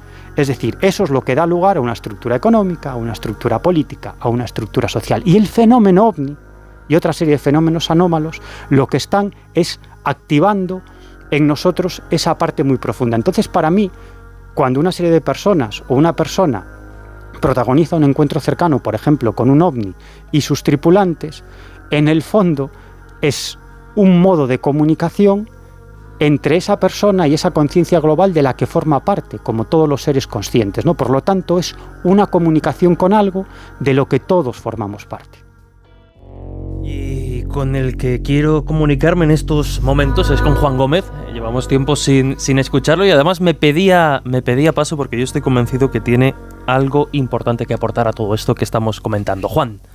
Pues sí, la verdad es que, a ver, estoy de acuerdo, casi podíamos entrar en un debate con estas cosas, ¿no? Estoy de acuerdo con Miguel en algunos aspectos, pero a mí quizá lo que más me interesa, y yo estoy absolutamente convencido que Miguel de esto conoce mucho porque tiene en su haber, yo iba a decir cientos, probablemente miles de casos, no están tanto en esos casos que pudieran coincidir con esta hipótesis de la conciencia global, sino el hecho de encontrarnos con casos donde el testigo afirma ver cosas que nada tiene que ver con su cultura, ni con sus creencias, ni con algo que haya visto ni remotamente, ¿no? Y ahora mismo estoy recordando un caso que ocurrió precisamente en Cantabria, un hombre, además recuerdo el nombre, Ricardo Cavada, este señor en el año 69 ve algo extraordinario en el cielo, iba además caminando con unos pollos en la mano, porque le había pedido su hermana que comprara unos pollos, pues el hombre iba tranquilamente y dice que cuando vio una cosa extrañísima en el cielo, que lo describió como más grande que su propia casa, como si fuera una especie de bola luminosa, pero al mismo tiempo reflejaba a todos los árboles de alrededor, que salió echando chispas. Y además de salir echando chispas, ese objeto, él también lo hizo porque soltó los pollos del miedo y salió corriendo. Pero mira, fíjate, una de las cosas que me decía y era muy curioso, era el hecho de que el hombre estaba bastante desencantado porque siempre que le habían dicho y siempre que había visto en los periódicos y en esas revistas cómo era un objeto venido desde otro lugar de quién sabe dónde, ¿no? del espacio, pues era y tenía esa forma de platillo volante. Y él estaba desencantado porque no tenía la forma que él había planteado en su cabeza este objeto, ¿no? Por lo tanto, también hay muchos casos, Miguel, que casi descuadran con esa idea de que el fenómeno coge algo de la psique, de la mente del testigo y se lo lleva al plano o consciente o real, ¿no? Parece que a veces esto no cuadra muy bien. Yo no sé qué opinas, Miguel.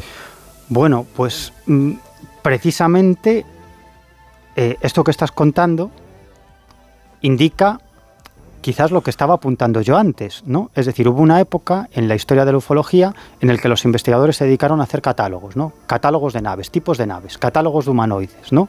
Para tratar de hallar, digamos, algún tipo de similitud entre los diferentes humanoides que habían descrito los distintos testigos, ¿no? Y hay catálogos absolutamente enormes, ¿no? Catálogos en donde no hay prácticamente un humanoide que se parezca a otro, ni una nave que se parezca a otra, ¿no? Es decir, ¿qué pasa? Que nos están visitando millones de razas extraterrestres, ¿no? Hay ufólogos que defienden sí, esa hay quien defiende eso, ¿no? En el fondo, y yo creo que esta es una gran aportación que hizo José Antonio Caravaca con su libro de la distorsión, yo creo que es una gran aportación.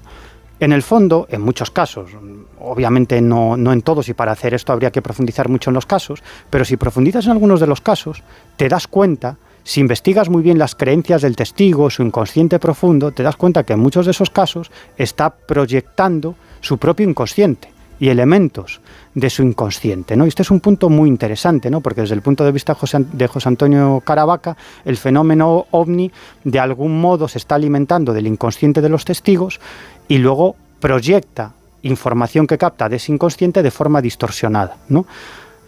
Pero que si ahondamos o deconstruimos esos casos de encuentros cercanos, vemos elementos en ese encuentro cercano del inconsciente del testigo, ¿no? Y esto es muy interesante porque iría en la misma línea que yo defiendo, ese inconsciente colectivo, porque en el fondo esa conciencia global o ese inconsciente colectivo, llamémosle como queramos, no es algo independiente de nosotros, todos formamos parte de ese inconsciente colectivo. Por lo tanto, cuando somos testigos de un fenómeno anómalo, que para mí tiene el mismo valor un encuentro cercano con un ovni que una experiencia mística o un estado alterado de conciencia, para mí es lo mismo, es un contacto con esa conciencia global, pues uno se da cuenta de que aquí hay algo más interesante que seres extraterrestres o incluso viajeros del tiempo, viajeros de universos paralelos que aparecen en nuestro mundo, ¿no? Sino que el fenómeno ovni y toda una serie de fenómenos anómalos nos están hablando de nuestra propia cultura, ¿no? Y están activando algo en nosotros, ¿no? Y yo creo que eso se puede aplicar a prácticamente todos los fenómenos. Por ejemplo, el fenómeno de la Santa Compañía, que es algo que a mí me interesa mucho, esa procesión de almas en pena. Hoy en día se sigue viendo la Santa Compañía. Cuando sabemos, los antropólogos saben de dónde parte esa tradición de la Santa Compañía, cómo va mutando a lo largo del tiempo, se va sincretizando con otras creencias y va dando lugar a lo que es esa creencia de las procesiones de almas en pena, que en Galicia se llama Santa Compañía, en otras partes de España se llama de otra forma, y en otras partes de Europa se llama de otra forma, ¿no? Pero en el fondo los antropólogos saben de dónde parte, de los pueblos nórdicos, de una serie de creencias, de la caza salvaje, de los caídos en combate que eran recogidos por los dioses para ir al Valhalla, al paraíso, es decir, saben de dónde procede esa creencia, cómo se va sincretizando y va dando lugar a lo que hoy en día es la Santa Compañía. Sin embargo, la Santa Compañía se sigue apareciendo y lo ve gente que son agnósticos, incluso son ateos, ¿no? Pero igual pasa con el Bigfoot, el hombre de las nieves. ¿Vosotros creéis que va a haber hombres de las nieves en tantos lugares del mundo? Es decir, si hay un ejemplar, tiene que haber una manada de ejemplares, tiene que haber machos, hembras, tiene que haber crías. En el fondo nos está hablando de lo mismo, de una creencia muy arraigada, y es que en lugares apartados del planeta, pues digamos que se quedaron una serie de homínidos que no han evolucionado como nosotros los sapiens, ¿no? Y que se han quedado ahí apartados. Pero es que yo me he encontrado testimonios de apariciones de Bigfoot en los Pirineos o en los montes de Orense, donde personas han visto hombres de las nieves, ¿no? Y esto es muy común en cualquier lugar apartado. Te encontrarás con testimonios de apariciones de hombres de las nieves o de Bigfoots o de grandes simios peludos, ¿no? Y mucha gente, muchos testigos se han encontrado con estos seres y te los describen. En el fondo, para mí, todos los fenómenos son puramente culturales, están hablando de lo mismo. Para mí todos estos fenómenos son una interacción entre esos testigos y esa conciencia global de la que forman parte, porque según esta tesis de la conciencia global, nosotros creemos que somos seres únicos, con una biología concreta, con un físico concreto, y que tenemos una mente, una conciencia propia, ¿no? Pero desde el punto de vista de la existencia de la conciencia global no sería eso, sino que nuestro cerebro sería un conector entre nosotros, esta estructura física, y esa conciencia global. Por lo tanto, solo existiría una mente, una conciencia que sería, digamos, un compendio de todos nosotros, ¿no? Pero todos nosotros estaríamos en contacto con esa conciencia global. Entonces, lo que seríamos cada uno de nosotros, pues es un compendio de nuestra genética, nuestras experiencias, nuestra vida y nuestra forma de conectarnos con esa conciencia global. Por eso, aunque creemos que tenemos una conciencia propia, en el fondo lo que estaríamos es en contacto con esa conciencia global. Y esa conciencia global digamos, que se pone en contacto con nosotros. Nosotros nos conectamos con esa conciencia global a la que estaríamos conectados siempre, pero de algún modo se produce, digamos, una comunicación más fuerte o más potente en determinados momentos. Y eso puede ser un sueño premonitorio, eso puede ser un estado alterado de conciencia, eso puede ser una premonición o eso puede ser un encuentro con un fenómeno anómalo. Por eso, por mucho que nuestro mundo occidental, tecnificado, el establishment cultural trate de ocultar este tipo de fenómenos como diciendo, son superstición, son creencias, no tiene nada que ver con la lógica, no tiene nada que ver con la ciencia, con el conocimiento científico, es igual, lo podrán ocultar todo lo que quieren, pero estos fenómenos siempre salen a la luz, siempre aparecen a todo tipo de personas porque forman parte del inconsciente profundo de cada uno de nosotros, de las culturas y de la especie humana. Por lo tanto, siempre van a estar ahí, aunque, digamos, tomando diferentes formas, tomando diferentes formatos, pero siempre van a estar ahí. Y esto que estoy diciendo que a mucha gente no le va a gustar, en el fondo para mí es mucho más interesante, porque plantea no que nos visiten extraterrestres, que existen los fantasmas, que existen los Bigfoots, que hay seres elementales, gnomos y hadas, que hay procesiones de almas en pena, ¿no? Sino que estamos hablando de algo muchísimo, muchísimo más interesante que tiene que ver con nosotros, que tiene que ver con nuestros anhelos más profundos, que tiene que ver con nuestras creencias muy, muy profundas y que estos fenómenos para mí conectan el presente con el futuro y con el pasado. Bueno, Miguel, yo creo que ya hemos profundizado, hemos reflexionado mucho sobre el fenómeno OVNI, así que me gustaría terminar este bloque dedicado precisamente al enigma de los no identificados con una pregunta muy clara, muy directa de uno de nuestros oyentes a través de las redes sociales y que además conecta con la más pura y dura actualidad. Y te pido que seas breve, no tanto porque queremos ir avanzando hacia otros temas, sino porque creo que la respuesta puede serlo. La pregunta es clara. ¿Hay ovnis no terrestres y sus respectivos pilotos en bases americanas o no? ¿Qué hay de cierto? Y esto nos conecta precisamente con la actualidad y las declaraciones por las que también nos preguntaba otro oyente de David Grass. Bueno, voy a ser muy claro, no lo sé. Esa es la respuesta breve. Venga, ¿y la un poquito menos breve? Un poquito menos breve a mí me extraña mucho.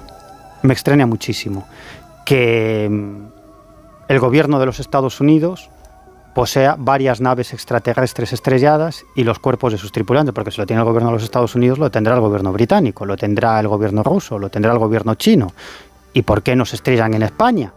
Lo tendrá también el gobierno español. ¿O qué pasa? ¿Que siempre se estrellan en Estados Unidos? ¿No? Es bastante incomprensible, ¿no?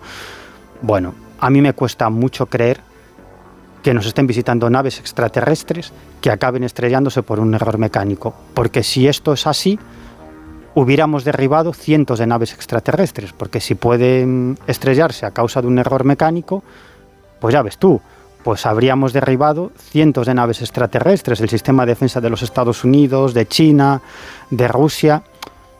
Yo no sé si existe algún caso, a lo mejor existe algún caso, ¿no? Porque el universo es enorme, pueden existir otras civilizaciones, y nos pueden haber visitado, nos pueden estar visitando. ¿Por qué no? Yo tampoco puedo descartar esa posibilidad. Pero me extraña mucho, y sobre todo esas declaraciones que ha realizado David Grass, en el sentido de que no tienen un objeto, sino que tienen varios objetos estrellados en diferentes partes del mundo, incluso los cuerpos de sus tripulantes. A mí me cuesta mucho creerlo. Permíteme, Juanjo, antes de pasar de bloque, porque son las 2:32 de la madrugada, ya sabéis que estamos en directo y que además estamos muy atentos y muy pendientes de vuestros comentarios y vuestras impresiones en redes sociales a esta entrevista en profundidad a Miguel Pedrero. Y como digo, a esta hora deberíamos estar ya dando paso a la sección de Laura Falcó, en esta ocasión entrevistando a Fernando Gómez sobre cementerios. Pero yo creo que el tema está tan interesante y aún nos quedan tantas cuestiones en el tintero, entre ellas precisamente una pregunta que Laura nos ha mandado para ti, que creo que podemos aguantar, Miguel, si a ti te parece, hasta el final del programa, porque son muchas las preguntas, no solo de los oyentes, sino también del catálogo y el formulario que nosotros tenemos previsto. Y como decía, yo creo que es buen momento para abandonar un poco todo lo que huele a ovni, a extraterrestre, a conciencia global, e irnos precisamente por otros derroteros, porque aunque está claro que el enigma de los no identificados es de tus favoritos y el que más has investigado, no solo has trabajado, has seguido testimonios y has estudiado el asunto ovni, sino que pues, otro de esos grandes misterios, quizá junto al de los ovnis, sea precisamente el que nos conecta con el más allá y con la posibilidad de que exista vida después de la muerte. Y a este respecto, además, podríamos ir por derroteros muy, muy interesantes, ¿no? Por cuestiones que incluso Miguel ha abordado y que no son comunes en lo que respecta al más allá. Sí, yo creo que además es muy original. Suele decirse también que la biografía de un hombre es su bibliografía. ¿Cuántos libros has escrito? Pues más de lo que, como has dicho tú alguna vez, más de los que has leído, Miguel. Sí. No, yo muchas veces digo, para meterme con alguien, ¿no? Sí, ha escrito más libros de los que ha leído, ¿no? Bueno, no es mi caso. He leído unos cuantos, pero he publicado 20 libros. 20 libros. Sí. Y hay uno, muchos además, todos los libros hablan de ti, algunos además suponen cambios de rumbo en tu pensamiento, como justamente lo que acabas de comentar, ¿no? Como cuando tú llegas a la conciencia global como una de las posibles explicaciones del fenómeno ovni, que supone una ruptura también contigo mismo y que supongo que te trajo algunas consecuencias en el entorno de seguidores, lo cual siempre para mí es un signo de honestidad, ¿no? Porque demuestra que una persona sigue buscando, que no quiere complacer a los demás, sino quiere complacerse a sí mismo en esas indagaciones, ¿no? Total. Pero bueno, al margen de eso, hay un libro que a mí me parece, ya digo, súper original y que además tiene muchas connotaciones también de actualidad, ¿no? Que es aquel en el cual tú estuviste indagando sobre la cuestión de si los animales tienen alma. Sí. El más allá de los animales. ¿Tú qué conclusión más o menos llegaste después de recopilar? Porque en ese libro haces no solamente una recopilación de testimonios, que ahí también podríamos hablar un poco de la sociología actual, de cómo estamos humanizando a los animales en muchas cuestiones para bien, porque les estamos reconociendo sentimientos, incluso se les llega a reconocer derechos. En otras cuestiones, a veces casi la humanización de los animales anula la existencia del propio animal, ¿no? Porque se sobrepone una personalidad que nosotros le suponemos que desarraiga lo que es el animal en sí. Les vestimos, les ponemos, ¿no?, con ropa humana y cosas. Entonces ahí siempre hay un debate del que hemos hablado en ocasiones, ¿no? Pero es cierto que ahora es un fenómeno justamente muy curioso, que es que muchas personas sienten realmente a esto que denominamos entre comillas sus mascotas, ¿no? Las sienten todavía vivas después de que les han abandonado, ¿no? Al mismo tiempo, tú en ese libro dedicabas una parte a revisar qué es lo que decían las religiones o determinadas iglesias sobre la posibilidad de que los animales tuvieran alma. Más o menos, ¿qué conclusión llegaste o qué late dentro de ti a este respecto? Fíjate, para mí hay dos asuntos fundamentales en esto que se ha dado en llamar mundo del misterio, que es un apelativo que a mí no me gusta absolutamente nada, pero para mí hay dos asuntos fundamentales que son los que me interesan principalmente. Uno es el fenómeno ovni y otro es todos los fenómenos que tienen que ver con la existencia de vida después de la vida. Para mí son los dos asuntos más trascendentales y alrededor de los que giran todos los demás. A mí son los dos fundamentales, los dos que más me interesan y los dos que más me he dedicado a investigar. Y ese libro que publiqué junto a Carlos Fernández, Nos vemos en el cielo, que dediqué al más allá de los animales, dedicamos al más allá de los animales, pues partió de una conversación que mantuve con Carlos, ¿no? Estábamos hablando, como en muchas otras ocasiones, bueno, en este caso sobre experiencias cercanas a la muerte, sobre apariciones fantasmales, ¿no? Y entonces Carlos había recopilado algún caso en el cual esa aparición fantasmal no era un ser humano fallecido, sino que era un animal fallecido, ¿no? Y entonces empezamos a preguntarnos por qué este tipo de casos habíamos decidido olvidarlos o meterlos en el cajón de lo anecdótico, ¿no? Y no contarlos, ¿no? Y nos preguntamos, hombre, si los seres humanos, los animales, son seres vivos, son seres conscientes, tienen conciencia, sufren física y psicológicamente, Si miles de millones de personas en este planeta creen que existe vida después de la vida para los seres humanos, profesen la religión que profesen, ¿por qué, digamos que evitamos o prohibimos esa posibilidad para los animales, ¿no? Es una cuestión puramente cultural. Y entonces nos empezamos a preguntar, oye, ¿y habrá muchos casos de este tipo? ¿No? ¿Cuál es el planteamiento que hacen las diferentes religiones y las diferentes creencias sobre lo que sucede con los animales cuando fallecen, ¿no? Hay religiones o creencias que defienden que en realidad forman parte de un alma grupal. Hay creencias y religiones que defienden la reencarnación y que los animales siempre se reencarnan en animales. Hay otras creencias que defienden que todos nosotros hemos sido animales o incluso minerales y plantas antes de ser seres humanos. Hay otras creencias, otras religiones que opinan que si no llevamos una vida adecuada nos podemos volver a reencarnar en animales, ¿no? Pero sobre todo nuestro planteamiento fue, ¿habrá casos de este tipo? Y empezamos a indagar, ¿no? Empezamos a preguntar aquí y allá, al final a recopilar casos de este tipo y nos dimos cuenta de algo sorprendente, ¿no?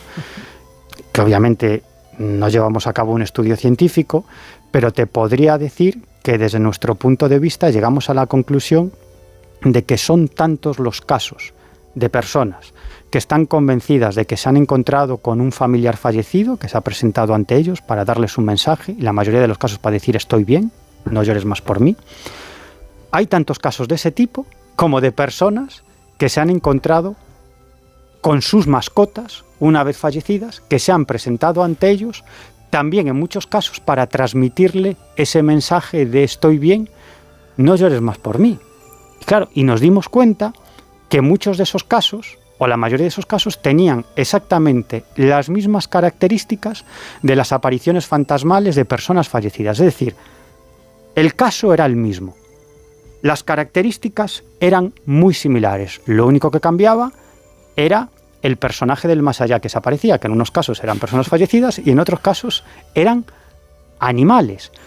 Pero animales además en su más amplio espectro. Sí, es decir, porque bueno, claro, normalmente las personas tienen animales de compañía, perros y gatos, ¿no? Pero también nos hemos encontrado con casos de cacatúas y también nos hemos encontrado con casos de hámster fantasmales, ¿no? Alguien me preguntó, bueno, ¿y por qué nunca se aparece una serpiente, ¿no? Y digo, hombre, hay menos gente que tenga de mascota serpientes, ¿no? Yo no conozco ningún caso, no sé si lo hay, ¿no? Yo no lo conozco, pero es cierto que nos hemos encontrado con casos de ese tipo, ¿no? Muchos gatos, muchos perros fantasmales, pero también, como te digo, cacatúas, periquitos y hámster que se aparecen ante sus seres queridos. Y es muy curioso porque muchas de estas personas incluso ateas, dicen, no, es que me transmitió un mensaje. Y yo digo, bueno, esto ya es lo más, ¿no? Que se aparezca el perro fallecido, ¿no? Pelo picopata, Claro, y que aún encima transmita un mensaje. ¿Cómo transmite ese mensaje? Y esto es muy curioso. En los casos de personas que se aparecen fallecidas, pues es mediante la palabra, ¿no? Estoy bien, no te preocupes más por mí.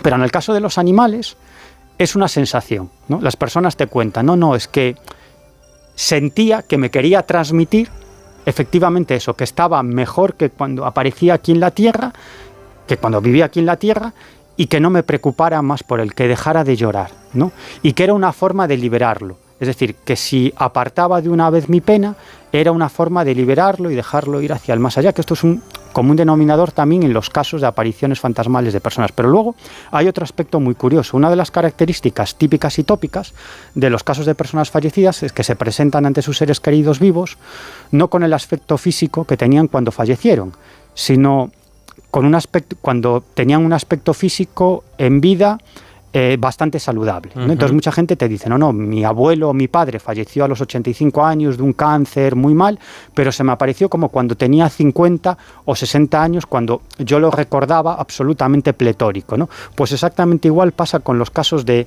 animales fantasmales que se presentan ante sus antiguos amigos humanos, ¿no? Que se presentan con un aspecto físico, decían, no, murió con 19 años, muy mal, pero cuando se me apareció era cuando tenía 11 o 12 años. Esta también es una característica muy común y que es igual en los casos de animales fantasmales y en los casos de personas fantasmales. Y luego hay otra característica también que a mí me parece muy interesante, y es que en muchas ocasiones la gente lo que te cuenta cuando se aparecen esos seres queridos, fallecidos, esas personas, dicen, es como que tienen que dar un mensaje, pero muy rápido, ¿no? Y cuando esas personas les preguntan algo más, ¿no?, sobre cómo es ese más allá, o sobre algo de su vida, esas entidades fantasmales contestan de la siguiente manera, ¿no? No me permiten estar más tiempo aquí, ni me permiten responderte esta pregunta, ¿no?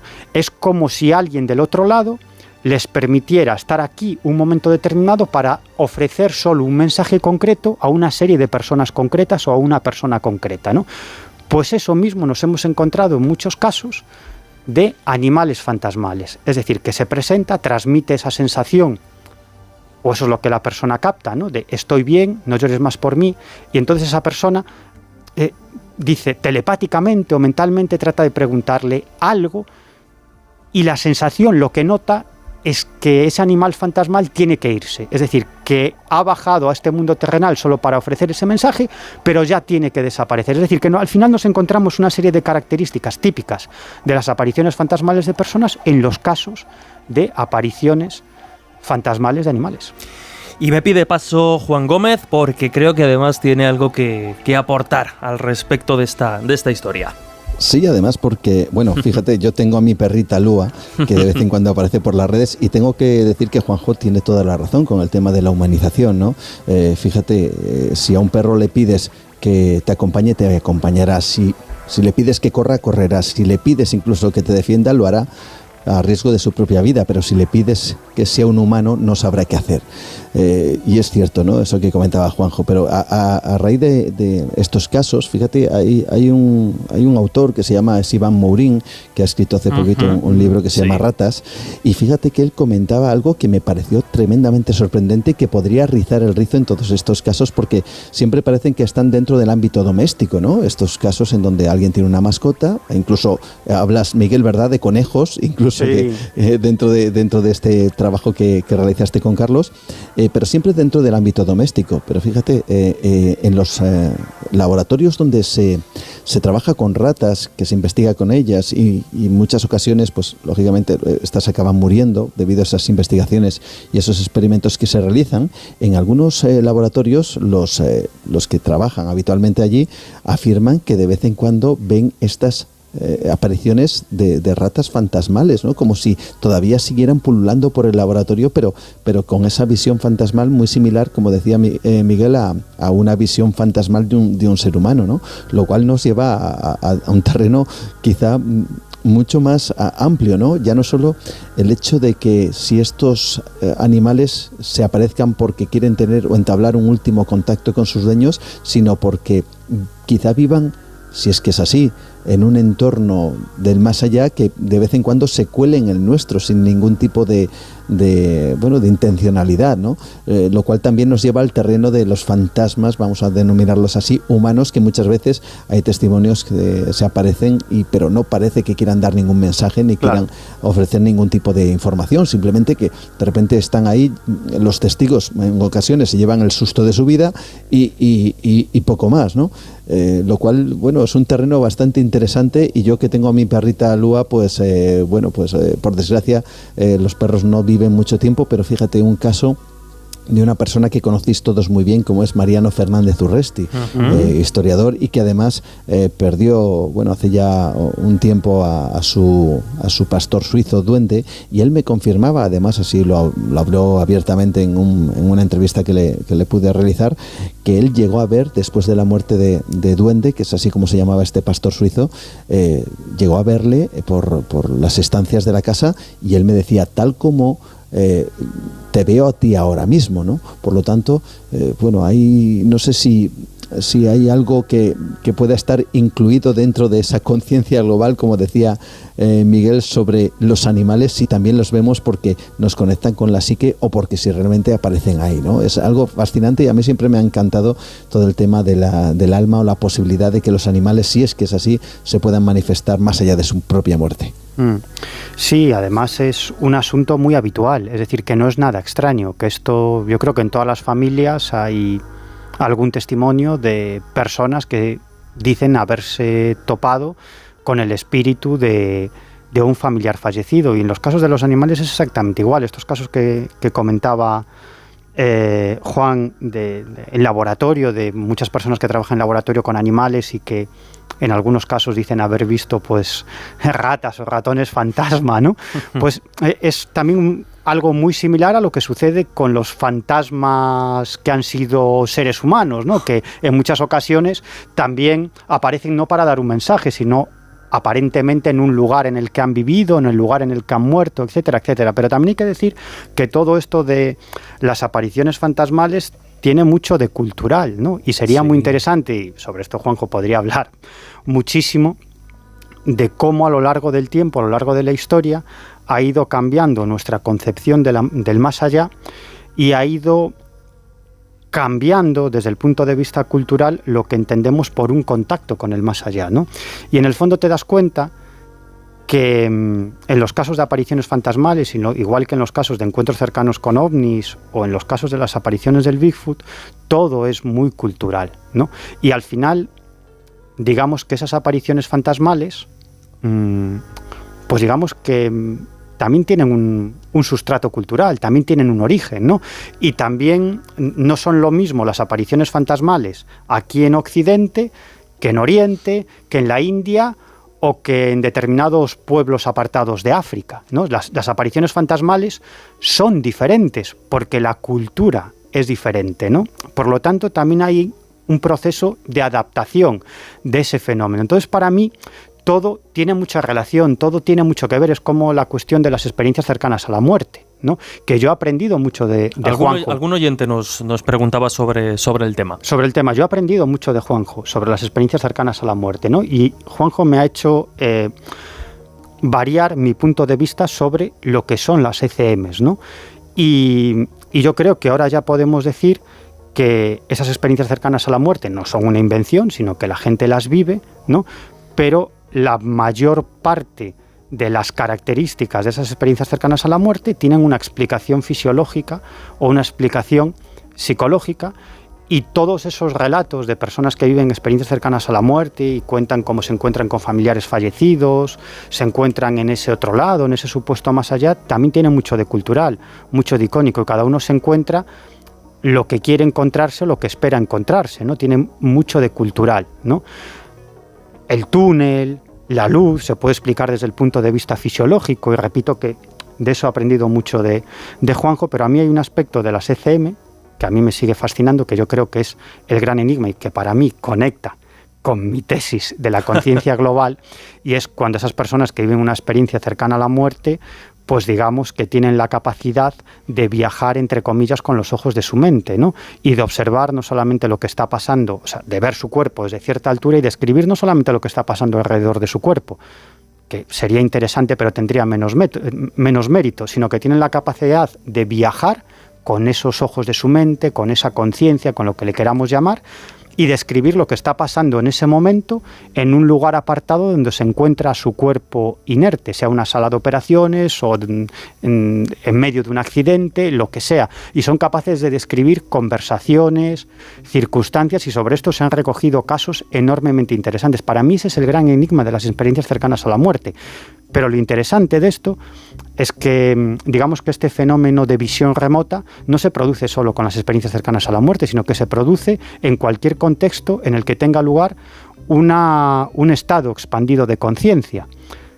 Pues en medio de una toma de una planta alucinógena o en un estado alterado de conciencia, en un estado de meditación profunda, también se producen estos fenómenos. Y para mí todo esto tiene que ver también con la existencia de esa conciencia global. Parece mentira. Yo no sé si los invisibles estarán disfrutando tanto de la charla como nosotros, pero llevamos casi 2 horas, Miguel. Madre mía. Para que luego digan, ¿eh? No dirás que no te hemos dejado y tanto explayarte, hablar, pero desde luego contando cosas interesantes. Y fíjate, creo que la pregunta que nos plantea o que te ha formulado Laura Falcó nos viene al pelo para rematar un poco todo este repaso. En estos minutos, en estas casi 2 horas de entrevista, de charla y de conversación, nos has contado aquella experiencia OVNI, nos has hablado de multitud de casos y de experiencias anómalas que has recogido. No lo hemos mencionado de forma explícita, pero bueno, eres director adjunto de la revista Año Cero, donde también te enfrentas y trabajas mucho con esta clase de testimonios, director junto a Carlos Fernández del podcast Protagonistas de lo Insólito, cuyo elemento quizá más original precisamente es que, a diferencia de los programas quizá más, no de actualidad, ¿no?, pero a los que estamos más acostumbrados para escuchar cortes más rápidos, más concretos, dejáis que el testigo se explaye. Y claro, por eso digo que creo que la pregunta que ha formulado Laura nos viene muy, muy al pelo. Así que la escuchamos. Hola, Miguel. Tú llevas toda tu vida persiguiendo y investigando lo insólito, sobre todo intentando conseguir testigos de los temas que más te gustan, que en este caso hablamos de los ovnis. Pero si tuvieras tú que ser testigo de lo insólito, ¿qué fenómeno sería el que querrías vivir y por qué? Wow. Curioso, ¿verdad? O sea, qué pregunta más interesante, qué pregunta más buena. ¿Qué fenómeno me gustaría vivir? Pues... una visión remota, Pues no lo sé muy bien. Yo creo que voy a pecar de poco original. A ver. Me encantaría tener un encuentro cercano con los tripulantes de un ovni. Ajá. Eso me encantaría. Y otra experiencia que me encantaría es precisamente eso que acabas de comentar, tener una experiencia de visión remota, ¿no? La posibilidad de salir de tu cuerpo con tu conciencia, con tu espíritu, con los ojos de tu mente, como lo quieras llamar, porque creo que debe ser una sensación enormemente extraña. Eso de no estar en tu cuerpo, de no encontrarte en tu cuerpo, debe ser una sensación indescriptible. Pero sí me encantaría vivir una experiencia de encuentro cercano con los tripulantes de un ovni, y quizás lo conseguiré, no lo sé, porque enlazo con lo que os decía antes, que para mí yo creo que es un asunto fundamental y quedó ahí un poco en el medio de un montón de cosas de las que hablamos. Yo creo que no es tan difícil activar el fenómeno. Y esto es algo tremendo, lo que estoy diciendo, que tiene unas derivadas y una trascendencia enorme. Y de hecho, en muchísimos casos de contactismo han sido los propios individuos los que han activado ese fenómeno. Hay muchos casos de contactados en los cuales el fenómeno aparece en sus vidas, pero hay otros casos en los cuales una serie de personas, y esto era muy común en los años 70, se reúnen alrededor de una ouija, que ya es algo bastante absurdo, ¿no? Alrededor de un tablero con un vaso, para intentar conectar no con los espíritus, sino con los extraterrestres, ¿no? Y es a raíz de esa experiencia con la ouija en donde esos comunicantes aparentemente extraterrestres citan a esas personas a un encuentro previa cita, en un lugar apartado, en donde aparecen una serie de luces o incluso objetos que aterrizan y dejan marcas en el suelo, y empieza a producirse un fenómeno de contacto. En el fondo, ¿qué ha sido? Una serie de personas activando el fenómeno. Y yo creo que con los medios adecuados y los conocimientos adecuados, y hoy en día los tenemos, podemos activar no solamente el fenómeno ovni, sino toda una serie de fenómenos anómalos.